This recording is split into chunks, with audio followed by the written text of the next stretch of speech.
మూఢనమ్మకాలు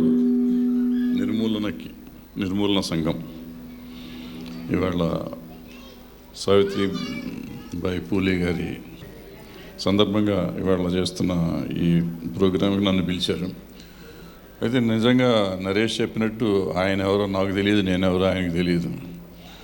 సరిగ్గా చాలా గొడవ జరుగుతున్న టైంలో ఆయన ఇంటర్వ్యూ చూసి నేను ఫోన్ చేశాను.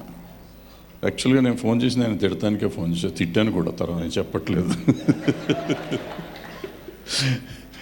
అంటే ఒక రకంగా నేను అవన్నీ చూసిన తర్వాత నరేష్కి నేను ఫ్యాన్ అయిపోయాను.